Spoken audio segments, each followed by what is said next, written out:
Welcome to శాంతంట topics. Shanti topics అంతకన్నా topics కాదు. టాపిక్ వచ్చేసి ఏంటంటే పెళ్ళి. ఈ పెళ్ళి అనే విషయం ఎందుకు తీసుకొచ్చాను అంటే ఈ రెండో నెల నుంచి స్టార్ట్ అయ్యే సమ్మర్ అయ్యే వరకు పెళ్ళిళ్ళు ఎట్లా చేస్తారు అన్నట్టు చిన్న చిన్న పిల్లలకి ఏంటి ఒక 7th 8th చదువుకునే పిల్లలకి మ్యారేజ్లు చేసేస్తున్నారు. ఇది చేసేయడం వల్ల మంచిదే అని వాళ్ళు అనుకుంటే ఫ్యూచర్లో అన్నది అమ్మాయి లైఫ్లో చాలా ఇబ్బందులు పడుతుంది. ఏంటంటే మనకు తెలిసిన చిన్న ఏజ్లో హస్బెండ్ చనిపోయినా పిల్లలు పుట్టి ఆమెకి ఏమైనా కానీ ఒక జీవితం అన్యమైపోతుంది.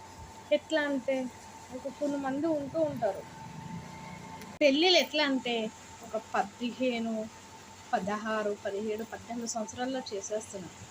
ఈ 18 సంవత్సరాల్లో చేసినా పర్లేదు, 17లో చేస్తే పర్లేదు, కానీ మరీ 13 నుంచి 14 స్టార్ట్ అయినప్పుడు చేస్తే ఈ అమ్మాయి పెళ్ళైన 1 ఇయర్కే ప్రెగ్నెన్సీ రావడం, ప్రెగ్నెన్సీలో పెయిన్స్ తీయలేక సిజరింగ్ అయ్యి అమ్మాయి హార్మోన్స్ అన్నీ పాడైపోయి అమ్మాయిలకి ఒక 20-28 డ్రాపులకి సైడ్ ఎఫెక్ట్స్ వచ్చేసాయి.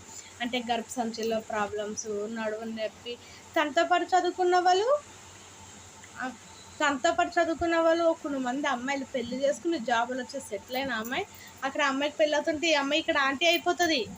తన పిల్లలు స్కూల్కి వెళ్ళిపోతారు. ఒక 8 సంవత్సరాలు 9 సంవత్సరాల పిల్లలు అయిపోతారు. ఇలా చేయడం వల్ల పిల్లలు భవిష్యత్తు పాడైపోతుందనే చట్టాలు ఎన్ని తీసుకొచ్చినా కానీ ఈ జరిగే పెళ్ళిళ్ళు జరుగుతూనే ఉంటుంది. ఎట్లా అంటే ఇప్పుడు ఎలా ఉంటుందంటే మీ ఇంట్లో ఒక అమ్మాయి ఉందా, దానికి ఒక 15 సంవత్సరాలు మంచి అబ్బాయి వచ్చాడు, భూమి ఉంది, ఇల్లు ఉంది, చదువుకున్నాడు, జాబ్ చేస్తున్నాడు, అంతే. ఇంకా అమ్మాయికి ఇష్టం ఉందా లేదా అని అడగకుండా ఇప్పటికి మ్యాక్సిమం ఒక 50 మంది పిల్లలు ఉంటే 20 మంది పిల్లల కన్నా ఒక 15-16 సంవత్సరాల్లో పెళ్లి చేసేస్తారు. ఏమన్నా అంటే కళ్యాణం వచ్చినా కక్కు వచ్చినా ఆగదన. కొంతమంది 10th అయిపోయాక చేస్తారు. ఈ పెళ్ళి చేసే పెళ్ళి ఆ అమ్మాయికి ఒక 15 సంవత్సరాలు ఉంటే ఒక 3 సంవత్సరాలు ఆగనికేమొచ్చింది, ఒక 3 సంవత్సరాలు కదా కళ్ళు మూసి కళ్ళు సరిపోతాయి. ఆ 3 సంవత్సరాలు వెడ్డింగ్ చేయకపోతే ఈ అమ్మాయికి మీరు పెళ్లి చేసేస్తుంటే ఈ అమ్మాయికి 2 బిడ్డలు తల్లి అయిపోయి ఈ అమ్మాయి ప్రాబ్లమ్స్ అన్నీ ఎదుర్కొన్నాయి. గర్భసంచిలో ప్రాబ్లం రావడం, బ్యాక్ పెయిన్ రావడం, సడన్గా హస్బెండ్కి ఏమైనా ఈ అమ్మాయి చూటుపోటు మాటలు పడడం, చాలామందికి చిన్న ఏజ్లో హస్బెండ్లు చచ్చిపోవడం, ఈ అమ్మాయి హెల్త్ వాళ్ళకి ఏమైనా తల్లికి బిడ్డకు దూరం అవ్వడం, ఇలాంటి ప్రాబ్లమ్స్ అన్నీ ఎదుర్కొంటూనే ఉంటారు. అయినా కానీ మారరు. ఎందుకంటే చేసేలంతే. మా నెత్తి మీద కుమ్మటి ఉంది, ఆ కుమ్మటి తెచ్చి ఒక ఇంట్లో భద్రంగా ఆ కుండను చేర్చేసామని చూస్తున్నారు. కానీ కుండ పగిలిపోయింది అన్నది ఆలోచించలేదు. అవునా కదా? ఇలాగ అయ్యడం వల్ల ఆ పిల్లల భవిష్యత్తు పాడైపోతుంది. మీరు మీ అమ్మాయికి కానీ మీరు పెళ్ళి చెయ్యాలి అనుకుంటే ఆలోచించండి. అమ్మాయి తట్టుకోగలదా లేదా, అబ్బాయి ఎలాంటి వాళ్ళు, ముందు అందరు బాగానే ఉంటారు, మొగుడితో సహా అందరు బాగుంటారు. అమ్మాయి అదృష్టం ఉంటే బాగుంటారు, లేకపోతే లేదు. ఇంకా చేశాక తప్పదని అలాగా సంసారాలు చేసుకుంటూనే పోతారు.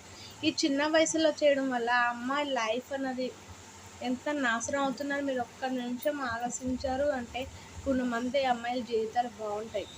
మొన్న నేను ఊరికి వెళ్ళినప్పుడు చూశాను చాలా మంది అమ్మాయిలకి చిన్నదే. నా పెళ్ళి అయినప్పుడు స్కూల్కి వెళ్ళే అమ్మాయిలందరికీ మ్యాక్సిమం పెళ్ళిళ్ళు అయిపోయాయి. అది నేను వాళ్ళ పేర్లు మళ్ళీ ఊరు అవన్నీ చెప్పానుకో ప్రాబ్లమ్స్ వస్తాయి. ఆల్రెడీ మ్యారేజ్ చేసుకున్న అమ్మాయిల జీవితాలతోటి మనం రీడప్ చేయకూడదు కదా. ఎవరికి పేర్లు ఇలాంటివి చెప్పినందుకు క్షమించండి.